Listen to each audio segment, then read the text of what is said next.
지금 잠시 숨을 고르고 마음을 천천히 가라앉혀 보세요. 오늘 이 말씀을 듣는 당신에게 조용히 전하고 싶은 것이 있습니다. 당신의 인생을 바꾸고 문을 열고 미래를 다시 세우는 힘, 그것은 바로 당신이 선택하는 사람들입니다. 당신이 곁에 두는 사람들은 당신의 마음을 흔들고 당신의 믿음을 만들고 당신의 선택과 당신의 내일에까지 큰 영향을 줍니다. 그리고 지금 이 순간 하나님은 당신에게 보여주고 싶어 하십니다. 당신 가까이에 있는 모든 사람이 하나님이 보내신 사람은 아닙니다. 하지만 하나님은 당신을 위한 올바른 사람들을 언제나 제 시간에 보내십니다. 그러니 오늘 말씀을 끝까지 들어보세요. 당신의 삶을 밝히고 당신의 걸음을 바로 세우는 영적인 분별이 지금 이 순간 당신에게 임할 것입니다. 창세기 33장 1절은 이렇게 말합니다. 사랑하는 당신, 잠시 숨을 고르세요. 그리고 이 장면을 천천히 떠올려 보세요. 야곱이 눈을 들어 바라봅니다. 그리고 멀리서 에서가 다가오는 것을 봅니다. 그는 혼자가 아니었습니다. 400명이 함께 오고 있었습니다. 그래서 야곱은 마음을 가다듬고 가족을 조용히 정리합니다. 레아와 라헬, 그리고 두 여종 사이에 자녀들을 나누어 뒀습니다. 여종들과 그들의 아이들을 맨 앞에 두고 그 뒤에 레아와 그 자녀들을 두고 마지막에 라헬과 요셉을 둡니다. 모든 것을 정리한 후 야곱은 직접 맨 앞에 나섭니다. 그리고 형을 향해 7번 몸을 굽힙니다. 형에게 닿을 때까지 천천히, 깊이. 이젠 눈을 감아보세요. 주님, 우리 하나님 아버지, 예수님의 이름으로 기도합니다. 말씀하신 이 말씀으로 계속 우리에게 말씀해 주세요. 지금 이 시간 저를 사용하여 당신의 마음을 전해 주세요. 예수님의 이름으로 기도합니다. 아멘. 영광을 주께 돌립니다. 아멘. 오늘 저는 당신과 함께 한 가지 깊은 생각을 나누고 싶습니다. 요즘 저는 가정관계에 대해 많이 말해왔습니다. 하지만 오늘은 조금 다른 방향으로 가고 싶습니다. 사람과의 관계, 우리가 사람들과 어떻게 연결되는가에 대해 말하고 싶습니다. 성경은 우리에게 3가지 관계를 보여줍니다. 그리고 오늘 다룰 이 첫 번째 관계는 가장 기본이 되는 부분입니다. 사람을 대하는 법을 배우는 자리입니다. 이 첫 번째 관계는 너무 중요해서 당신이 어떤 언어를 배우고 어떤 습관을 갖고 어떤 문화를 형성하는지까지 영향을 줍니다. 기초가 제대로 세워지지 않으면 그 다음 관계에서 문제를 겪게 됩니다. 그 다음은 내면의 관계, 즉 자신과의 관계입니다.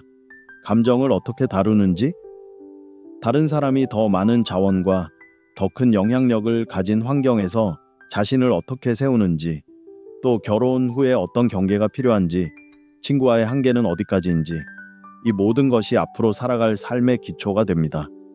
많은 사람들이 겪는 문제의 뿌리는 바로 이 관계의 기초가 흔들렸기 때문입니다. 그래서 성경은 사람과의 관계, 자신과의 관계, 그리고 하나님과의 관계를 말합니다. 하나님은 우리의 아버지이시기 때문입니다. 방금 읽은 본문은 이 관계에 대해 매우 중요한 것을 보여줍니다. 야곱은 가족을 데리고 길을 가고 있었습니다. 하나님께서 떠나라고 말씀하셨고 야곱도 마음 깊이 외삼촌 라반의 집을 떠나고 싶었습니다. 부모의 땅으로 돌아가고 싶었습니다. 하지만 그러기 위해선 형 에서를 만나야 했습니다. 바로 그 만남의 순간을 본문은 보여줍니다. 야곱이 눈을 들고 에서가 다가오는 것을 보자 그는 조용히 삶을 정리하기 시작합니다. 우선순위를 세웁니다. 비라와 실바의 자녀들을 앞에 두고 그 뒤에 레아의 자녀들을 두고 가장 마지막에 라헬과 요셉을 둡니다. 그리고 모든 것을 정리한 뒤 야곱은 맨 앞에 서서 형에게 나아갑니다. 7번 몸을 굽히며 형과 마주하는 그 순간까지 오늘 저는 우리의 인생에서 가장 어려운 문제 중 하나인 사람을 선택하는 문제에 대해 말하고 싶습니다. 누구를 어디에 둘 것인지, 어떤 위치에 둘 것인지, 이것을 분별하는 일에 대해 이야기하고 싶습니다. 사람을 선택한다는 것은 사랑을 줄이는 것이 아닙니다. 야곱은 모든 자녀를 사랑했습니다. 모든 아내를 사랑했습니다. 물론 마음의 기울임은 있었지만 그는 여전히 우리에게 보여줍니다. 관계를 정리하는 일은 필요하다고. 이것은 필수입니다. 우리의 인생에서 누가 어떤 자리에 있어야 하는지 구별하는 것, 그 거리와 위치를 정하는 것, 이것을 빨리 배울수록 우리의 삶은 훨씬 더 가벼워집니다. 그리고 관계에서 꼭 기억해야 할 한 가지, 우리는 사랑할 사람을 선택할 수 없습니다. 성경은 모든 사람을 사랑하라라고 했습니다. 그러니 사랑의 문제가 아닙니다. 그리고 사랑은 가까움이나 거리와도 상관이 없습니다. 제가 사랑하지만 멀리 있는 사람들이 많습니다. 자주 보지 않아도 마음 깊이 사랑하는 사람들이 있습니다. 그러니 이해하세요. 사랑은 선택의 문제가 아닙니다. 나는 내가 좋아하는 사람도 사랑해야 하고 좋아하지 않는 사람도 사랑해야 합니다. 나와 잘 맞는 사람도 잘 맞지 않는 사람도 내가 아는 사람도 모르는 사람도 사랑해야 합니다. 우리가 선교사를 보내고 구제를 하고 환경을 개선할 수 있도록 돕는 이유. 그것은 사랑 때문입니다. 우리가 한 번도 본 적 없는 사람들, 아마 앞으로도 보지 못할 사람들을 사랑하기 때문입니다. 당신의 헌금과 11조가 멀리 아프리카에 있는 누군가에게 말씀과 돌봄을 전합니다. 그들을 한 번도 보지 못했지만 그들을 사랑하기 때문입니다. 그러나 우리의 친밀한 자리에 들어오는 사람들은 다릅니다. 우리 곁에 두고 함께 시간을 보내고 일상을 나누는 사람들은 신중해야 합니다. 많은 지혜가 필요합니다. 교회 안에서는 이런 말을 잘 하지 않습니다. 형제니까 마음을 열어라. 집에 초대해라. 비밀도 나눠라. 하지만 그렇게 하면 상처를 받습니다. 야곱은 분명하게 말합니다. 이것이 나의 우선순위다. 가장 가까운 자리는 라헬과 요셉이다. 그 다음은 레아와 자녀들. 그 다음은 여종의 자녀들. 이제 제가 당신에게 질문하고 싶습니다. 조용히 생각해 보세요. 당신은 사람을 다루는 능력이 어떤가요? 잠시 멈추고 조용히 생각해 보세요. 당신의 인간관계는 어떠한가요? 친구는 몇 명이나 있나요? 깊어지는 친밀함 속에서 당신은 건강하게 관계를 맺을 수 있나요? 이것이 당신에게는 어떻게 작동하고 있나요? 당신은 이런 것을 배웠나요? 저는 배우지 못했습니다. 저는 기능이 깨진 가정에서 자랐습니다. 그래서 집안에서 사람과 어울리는 법을 배우지 못했습니다. 밖에서는 잘합니다. 하지만 집안에서는 항상 더 어렵습니다. 그 기반이 없었기 때문입니다. 제 삶의 대부분의 관계는 항상 집 밖에 있었습니다. 그래서 오늘 가족끼리 모여 식사하거나 작은 축제를 만드는 일이 저에게는 정말 어렵습니다. 그 문화가 제 안에 없었기 때문입니다. 이것이 저의 현실입니다. 그래서 오늘 저는 싸우고 있습니다. 다음 세대만큼은 그것이 가능하다는 것을 보여주기 위해 가족이 함께하는 것이 좋고 건강하고 필요한 일이라는 것을 가르치기 위해 왜냐하면 내가 살아온 모델을 그대로 반복하면 내 아이들도 서로를 잃어버릴 것이기 때문입니다. 제 아내에게 물어보세요. 제 아이들에게 물어보세요. 제 형제들이 제 집에 온 적이 몇 번이나 되는지 손가락으로 셀 정도입니다. 그래서 저는 이렇게 설명하고 싶습니다. 우리가 선택할 수 없는 관계가 있습니다. 부모, 형제, 사촌. 이들은 선택이 아닙니다. 이미 주어진 관계입니다. 그래서 이 관계에는 더 큰 인내와 성숙이 필요합니다. 특히 결혼했다면 더욱 그렇습니다. 배우자의 어머니는 무조건 중요한 분입니다. 그분이 좋으시든 어렵든 부드럽든 까칠하든 상관없이 그분은 당신의 배우자의 어머니입니다. 그리고 형제들이 결혼하고 사람이 더해지면 관계는 더 복잡해집니다. 그런데 저는 이것이 참 재미있습니다. 아마 제가 많지 못해서 그런지 이 관계라는 것이 참 신기합니다. 우리가 각 사람의 자리를 정해주는 것이 얼마나 중요한지 느낍니다. 형제는 형제입니다. 어머니는 어머니입니다. 자녀는 자녀입니다. 그리고 배우자는 관계의 가장 높은 단계입니다. 성경이 말하듯 둘이 하나가 되는 자리입니다. 그래서 무너뜨리기 가장 어려운 자리입니다. 하지만 제가 말하고 싶은 핵심은 이것입니다.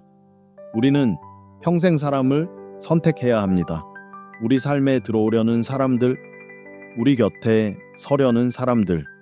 어떤 사람은 당신의 인생에 아주 귀한 자리를 차지할 것입니다.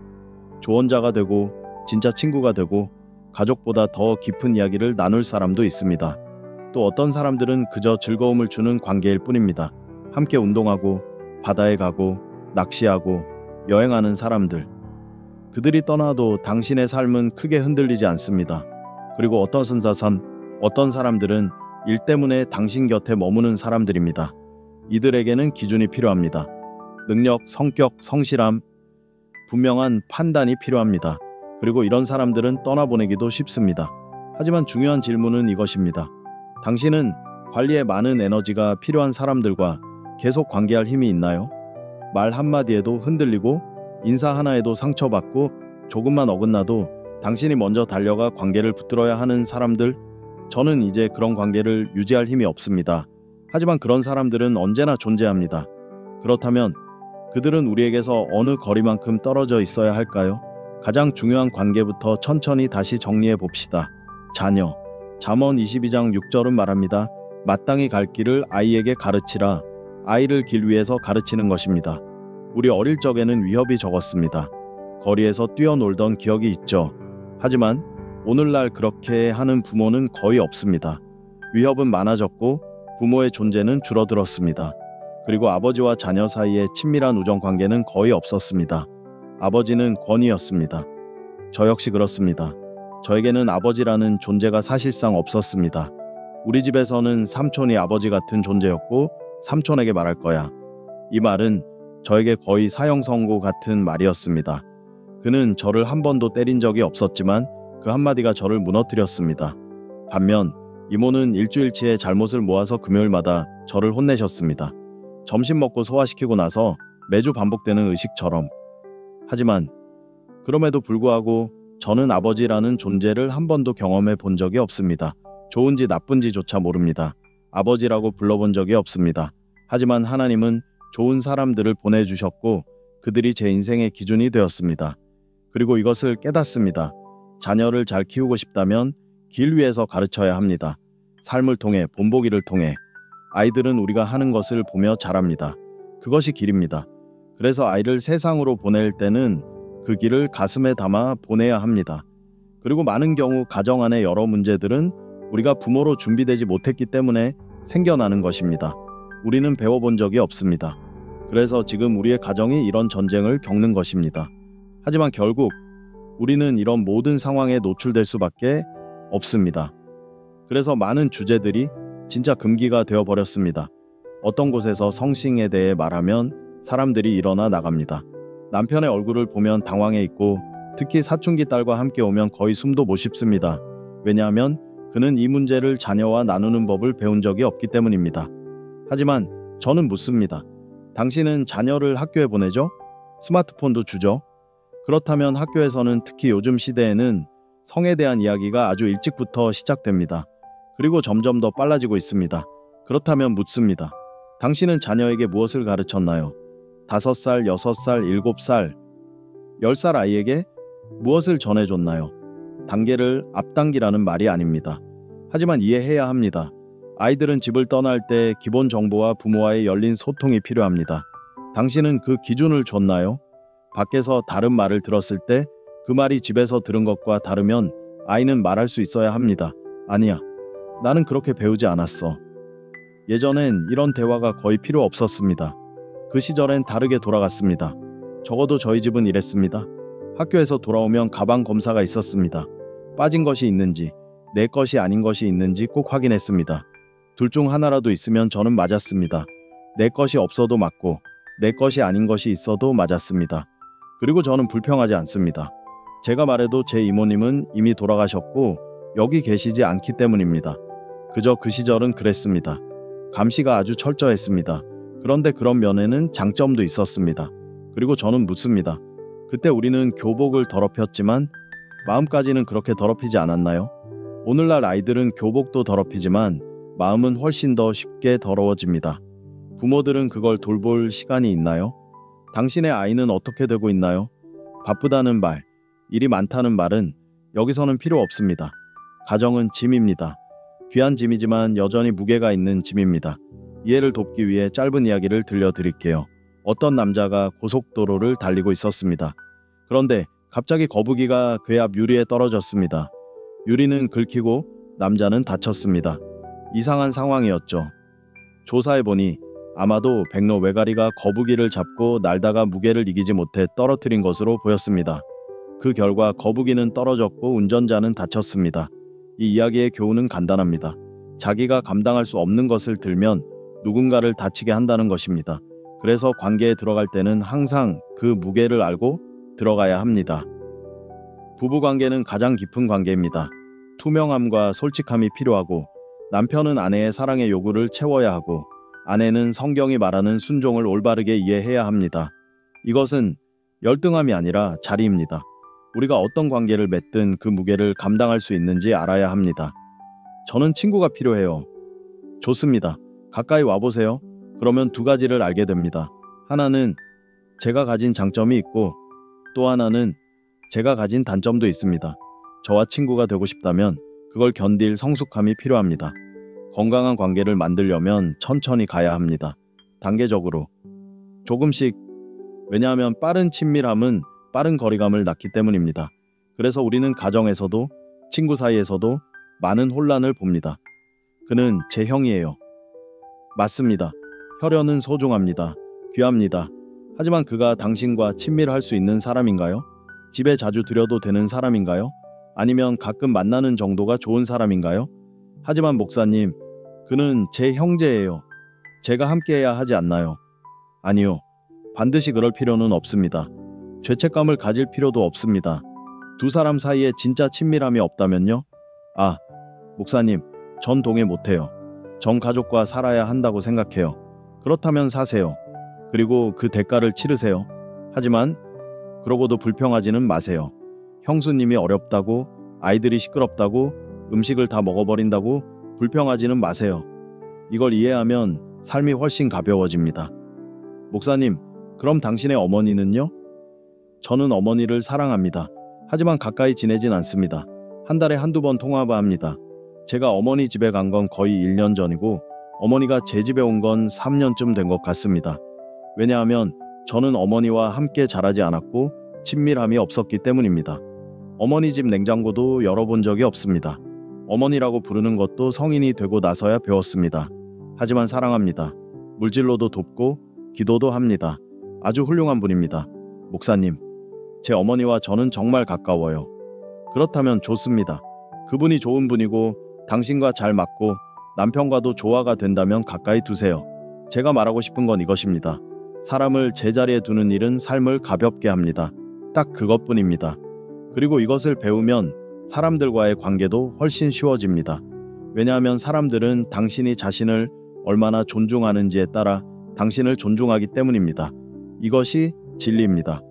우리는 항상 측정당하고 있습니다. 항상. 남편도 당신을 측정합니다. 말의 톤, 목소리의 크기, 어떤 말까지 견디는지. 직장 상사도 이웃도 친구도 똑같습니다. 때로는 무의식적으로. 그리고 당신이 경계를 세우지 않으면 사람들은 다음 단계로 넘어갑니다. 그래서 경계를 빨리 세울수록 관계는 건강해집니다. 이번 주에 저도 그런 일을 겪었습니다. 제가 좋아하는 직원을 실수로 잃어버렸습니다. 제가 감정적으로 선을 넘었기 때문입니다. 제가 잘못했습니다. 그는 말했습니다. 저는 더 이상 일하고 싶지 않습니다. 그리고 떠났습니다. 그가 틀렸나요? 아니요. 그는 저에게 제 자리를 보여주었습니다. 결국 손해본 사람은 저였습니다. 친구는 잃지 않았지만 직원은 잃었습니다. 그래서 저는 확신합니다. 사람을 대하는 법을 배우는 것이 얼마나 중요한지, 그 사람이 누구든지 그가 어디까지 들어올 수 있는지, 어디까지 허용해야 하는지 이것을 아는 것이 삶 전체를 바꿉니다. 당신의 삶에서 사람들이 어디까지 들어올 수 있는지 그 경계를 정하는 것은 매우 중요한 일입니다. 그 경계를 넘으면 그 사람이 완전히 버려지는 것은 아닙니다. 하지만 가까운 자리에서는 부드럽게 거리를 두어야 합니다. 이것은 거절이 아니라 당신의 마음을 지키는 건강한 방법입니다. 이것은 교회에서도 필요합니다. 사람을 다룰 줄 아는 교회는 사람이 들어올 때 분위기가 더 부드러워집니다. 갈등도 훨씬 줄어듭니다. 그래서 우리는 이 세상에서 사람을 선택해야 합니다. 그러면서 알게 됩니다. 누가 나와 가볍게 식사할 사람인지, 누가 그 자리에서 내 집까지 들어올 사람인지, 식사 자리만으로도 그 사람이 내 삶에 얼마나 들어올 수 있는지 느낄 수 있습니다. 사람을 읽는 눈이 좋아질수록 삶은 훨씬 쉬워집니다. 많은 사람들이 다른 교회에서 온 이유도 대부분 관계 때문입니다. 성격, 행동, 말투. 그 순간 마음이 상했고 그때는 감당할 준비가 되지 않았기 때문입니다. 하나님과 관계하려면 사람과의 관계도 배워야 합니다. 어떤 사람은 축구나 낚시에서만 만날 사람입니다. 어떤 사람은 교회에서만 만날 사람입니다. 저는 목사이고 당신은 양입니다. 우리는 관계가 있습니다. 하지만 제가 당신 집에 갈 일은 거의 없을 것입니다. 당신도 제 집에 오지 않을 것입니다. 이것은 나쁜 의미가 아닙니다. 그저 우리의 삶이 그렇게 흘러가기 때문입니다. 저는 이 문제로 많이 아팠습니다. 하지만 지난 몇 해 동안 배우기 시작했습니다. 사람을 가까이 들이면 때로는 내 배우자가 상처를 받을 때도 있습니다. 예를 들어보겠습니다. 남편이 말합니다. 우리 엄마 집에 갈까? 아내가 말합니다. 난 안 갈래. 남편은 속상합니다. 그런데 나한테는 정말 중요한 자리야. 중요하죠. 하지만 얼마나 자주 갈지, 어떤 방식으로 갈지는 다른 문제입니다. 더 어려운 상황도 있습니다. 한쪽 엄마는 정말 천사 같은 분이고 다른 쪽 엄마는 조금 까다로운 분일 때가 있습니다. 하지만 둘 다 여전히 엄마입니다. 그래서 아들은 편하지만 아내는 버거울 수 있습니다. 이런 문제는 대화로 풀 수 있습니다. 왜 가기 싫은지 말해줘. 그러면 아내가 말합니다. 그분의 시선 때문이야. 말투 때문이야. 여자들은 말하지 않은 것도 보고 들리지 않은 것도 든다고 표정과 분위기를 아주 정확히 느낍니다. 그래서 남편은 말합니다. 당신, 우리 엄마 너무 예민하게 보는 거 아니야? 아내는 말합니다. 그럴 필요는 없어. 그래서 남편이 이렇게 말하면 좋습니다. 그럼 일요일에 같이 가보자. 내가 직접 볼게. 그리고 집에 도착했을 때 남편이 주위를 살핍니다. 시선, 표정, 말투, 반응. 그리고 돌아오는 길에 말합니다. 내가 지금 깨달았어. 정말 그랬네. 그 다음 균형을 잡습니다. 그럼 우리가 1년에 3번만 같이 가자. 그 외의 날은 내가 혼자 다녀올게. 이것이 성숙함입니다. 하지만 우리는 가족을 하나로 묶던 문화를 잃어가고 있습니다. 부활절, 성탄절, 아버지의 날, 우리 사이에서 점점 사라지고 있습니다. 문화가 우리 사이를 멀어지게 만들고 있기 때문입니다. 제가 말했습니다. 빅브라더. 그것은 단순한 프로그램이 아닙니다. 나에게 맞지 않으면 버려도 된다는 문화를 만드는 공간입니다. 사람들은 말합니다. 나는 저 사람 나가길 원해. 왜? 그냥 싫어서. 하지만 그 사람을 알지도 못합니다. 이것은 관계를 끊는 것을 자연스럽게 만드는 문화입니다. 그리고 이것은 사람들을 멀어지게 합니다. 여성의 권한 강화는 축복입니다. 하지만 균형을 잃으면 가정에 큰 상처가 생깁니다. 남성의 부재도 가정을 흔들고 있습니다. 저는 남성 우월도 아니고 여성 우월도 아닙니다. 그저 하나님이 만든 균형을 말하고 있을 뿐입니다. 오늘날 진짜로 자리 서는 남자를 찾기 어렵습니다. 문제를 해결하고 책임을 지고 묵묵히 서 있는 그 사람. 그래서 누가 당신의 삶에 들어올지 선택하는 것이 필요합니다. 선택하지 않으면 쉰이 돼도 진짜 친구가 없을 수 있습니다. 친구는 단계가 있습니다. 가까운 사람도 있고 멀리 둘 사람이 있습니다. 중요한 것은 분별입니다.